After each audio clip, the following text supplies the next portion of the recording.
చాలామంది మనుషుల లక్షణం పక్కవాళ్ళ జీవితంలోకి తొంగి చూస్తూ వారి తప్పులను ఎత్తి చూపుతూ ఆనందిస్తూ ఉంటారు.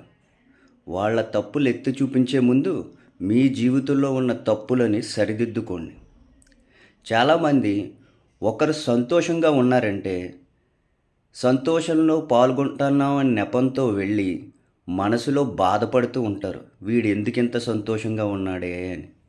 అలాగే ఒకళ్ళు బాధలో ఉంటే ఓదార్పు అనే నెపంతో వెళ్ళి మనసులో సంతోషిస్తూ ఉంటాడు.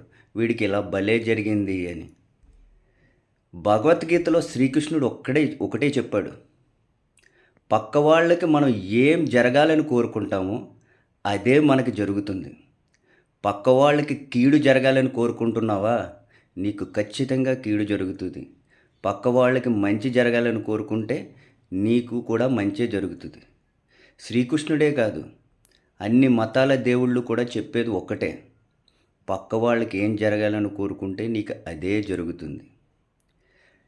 ఇది మాత్రం నిజం, అక్షర సత్యం. రాసిపెట్టుకోండి. నచ్చితే ఒక లైక్ చేయండి.